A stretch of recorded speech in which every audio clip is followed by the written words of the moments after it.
ये कहानी एक नास्तिक लड़के की है जिसका नाम था राकेश, लेकिन उसे अपना यह नाम पसंद नहीं था, इसलिए उसने अपना नाम राहुल रख लिया था।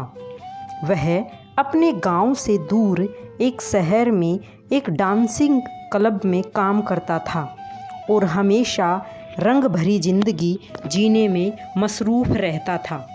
सुबह से शाम तक उसका जीवन नाच गाना और शराब में ही व्यतीत होता था। एक बार की बात है, वह अपने काम से कुछ दिनों के लिए दूर होना चाहता था।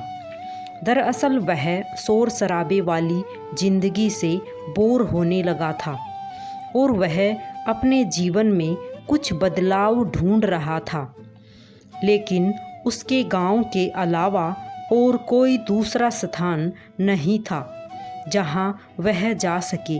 तभी राहुल अपने दादाजी के बने गांव के घर में जाना तय करता है और कुछ दिन वहीं रहने का विचार बनाता है। दरअसल कुछ साल पहले राहुल के माता पिता इस दुनिया से जा चुके थे और वह अनाथ हो चुका था। उसका आगे पीछे कोई भी नहीं था।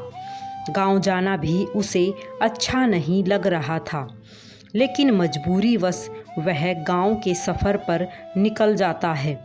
जैसे ही वह गांव की सीमा रेखा में पहुंचता है, उसकी नज़र एक बरगद के पेड़ पर पड़ती है जिसके चारों तरफ लोगों का हुजूम लगा होता है और गांव के लोग बरगद के पेड़ को लाल कलर के चंदन से रंग रहे हैं। राहुल को यह सब देखकर अजीब लगा। दरअसल वह इन सब मान्यताओं पर कोई यकीन नहीं करता था। उसे यह सब ढोंग लगता था। राहुल गांव के अंदर अपने घर की ओर बढ़ जाता है और अपने घर पहुंचकर देखता है कि घर की हालत बहुत जर्जर हो चुकी थी, लेकिन फिर भी वह रहने लायक तो था ही। इसलिए वह अंदर प्रवेश कर गया और साफ सफाई करके रहने लायक व्यवस्था बनाने में जुट गया। गांव में कुछ पड़ोसी इतने सालों के बाद इस घर को खुलते देखते हैं तो उस लड़के से पूछ बैठते हैं, बेटा तुम कौन हो? तब वह अपना परिचय देता है और कहता है, यह मेरे दादाजी का घर था। तभी वह अपने दादाजी का नाम बताता है। गांव के बुजुर्ग लोग उसे पहचान लेते हैं और कहते हैं, बेटा कोई आवश्यकता हो तो हमें बताना और जब तक तुम्हें रहना है आराम से रहो। राहुल भी मुस्कुराते हुए जवाब देता है, जी ज़रूर। लेकिन राहुल का ध्यान अभी भी उस बरगद पर अटका होता है। तभी राहुल एक बुजुर्ग व्यक्ति के पास जाकर बरगद के पेड़ से जुड़ी हुई बातों को पूछता है तो बुजुर्ग व्यक्ति बताते हैं कि वहाँ हमारी कुल देवी है जिसकी पूजा हम हर महीने करते हैं और उन्हीं की वजह से इस गांव में खुशहाली बनी रहती है। बुजुर्ग व्यक्ति की बात सुनकर राहुल ज़ोर ज़ोर से हंसने लगता है और कहता है, आज के ज़माने में भी आप लोग कितनी पिछड़ी हुई बातें कर रहे हो। आज कंप्यूटर का ज़माना आ चुका है, लेकिन आप लोगों को वही पुरानी रीति रिवाजों से फुर्सत नहीं है। राहुल की ऐसी अपमानजनक बातें सुनकर बुजुर्ग को गुस्सा आ जाता है और वह राहुल को बुरा भला कहता है।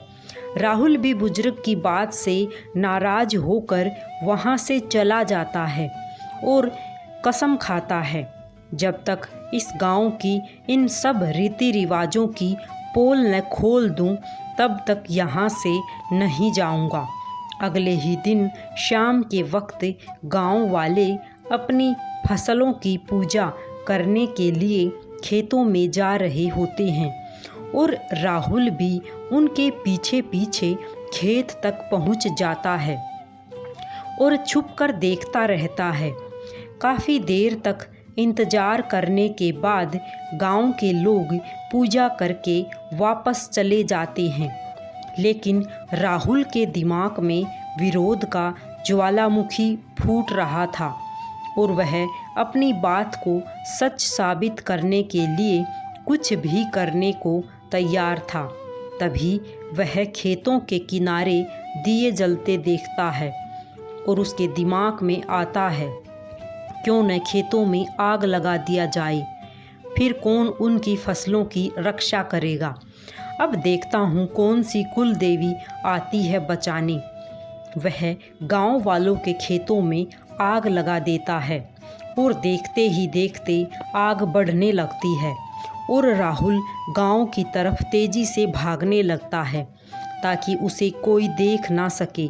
लेकिन जैसे ही वह अपने घर के पास पहुंचता है, वह देखता है उसका घर आग की लपटों से झुलस रहा है और गांव के लोग पानी से आग बुझाने में लगे हुए हैं।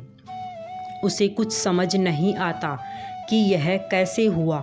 तभी वह जाकर के वहाँ के लोगों से हड़बड़ाते हुए पूछता है, यह आग कैसे लगी? तभी गांव के लोग बताते हैं, बेटा हम यहाँ बैठे थे, अचानक तुम्हारे घर के अंदर से धुआं निकलने लगा। हमें लगा तुम अंदर खाना बना रहे हो, लेकिन कुछ देर में तुम्हारे पूरे घर में आग फैल चुकी थी और हम सभी लोग इसे बुझाने का प्रयास कर रहे हैं। लेकिन राहुल को अपनी गलती का एहसास हो रहा था। उसे लगा कि अब गांव वालों को मैं क्या कहूँगा। तभी अगले ही पल एक किसान दौड़ता भागता आता है और कहता है, अरे चलो देखो, किसी ने हमारी फसलों में आग लगाने की कोशिश की है। और गांव की भीड़ अपने खेतों की तरफ भागने लगती है और राहुल भी पीछे पीछे जाता है ताकि किसी को इस पर शक न हो। लेकिन जैसे ही राहुल खेत के पास पहुंचता है तो खेत पहले की तरह ही लहला रहे होते हैं और जो आग राहुल ने लगाई थी वह केवल फसल के किनारे तक ही बढ़ी थी। राहुल समझ चुका था, जरूर यह कुल देवी की महिमा है, और वह उसी बुजुर्ग के पैरों में गिर जाता है जिससे उसकी बहस हुई थी और सारी बात बता देता है। गांव वाले भी उसे उसकी नादानी के लिए क्षमा कर देते हैं। अगले ही दिन राहुल कुल देवी के उसी बरगद के वृक्ष के नीचे जाकर गांव की परंपरा के अनुसार पूजा करता है और हाथ जोड़कर कुल देवी से अपने अच्छे भविष्य की कामना करता है और इसी के साथ वह गांव को छोड़कर चला जाता है। लेकिन इस घटना ने एक नास्तिक व्यक्ति को आस्था से जोड़ दिया था, जो कि कुल देवी का ही प्रताप था। राधे राधे सभी को।